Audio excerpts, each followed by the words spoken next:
வாழ்க வளமுடன், நேர்மையாயிரு. இந்த உலகத்தில் இன்றைக்கி அதிகமாக நம்பி எதை ஏமாறாங்க தெரியுமா? மை, மாங்கல்யம், பில்லி சூனியம், ஏவல், இதை நம்பி இன்றைக்கி நிறையா பேர் பணத்தை தொலைச்சிட்டு நடுத்தோட்டில் நிற்கிறாங்க. ஏண்டா இது நம்மளை காப்பாற்றிப்புன்றாங்க. இது நம்மளை காப்பாற்றாது, நம்மளை அழிக்கிறது. ஒரு மனிதன் மாத்திரையிலேயே மருந்தில் உயிர் வாழ்கிறதா எத்தனை காலம் வாழலாம்? ஒரு குறிப்பிட்ட காலம் வாழ முடியும். அந்த மருந்தே நம்மளை அடுத்து அழிக்க ஆரம்பிச்சிடும். அதேமாரி தான் இந்த பில்லி சூனியம், ஏவல் எல்லாமே முதல்ல ஆரம்பத்தில் நல்லா இருக்குமே இருக்கும். அது கடைசியில் நம்மளையும் பாதிக்கும், நம்ம குடும்பத்தையும் பாதிக்கும், நம்ம பிள்ளை ஊட்டி பேரம்பூச்சி வரைக்கும் பாதிக்கும்.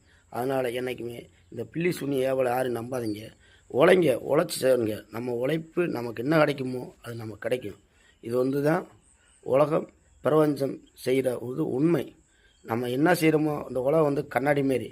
நம்ம எது செஞ்சாலும் அது திருப்பி நமக்குத்தான் திருப்பி தரும். அதனால் நம்மளை நம்புங்க, நம்ம உழைப்பை நம்புங்க. நம்ம வாழ்க்கை மகிழ்ச்சியாக இருக்கும், ஆனந்தமாக இருக்கும். நன்றி.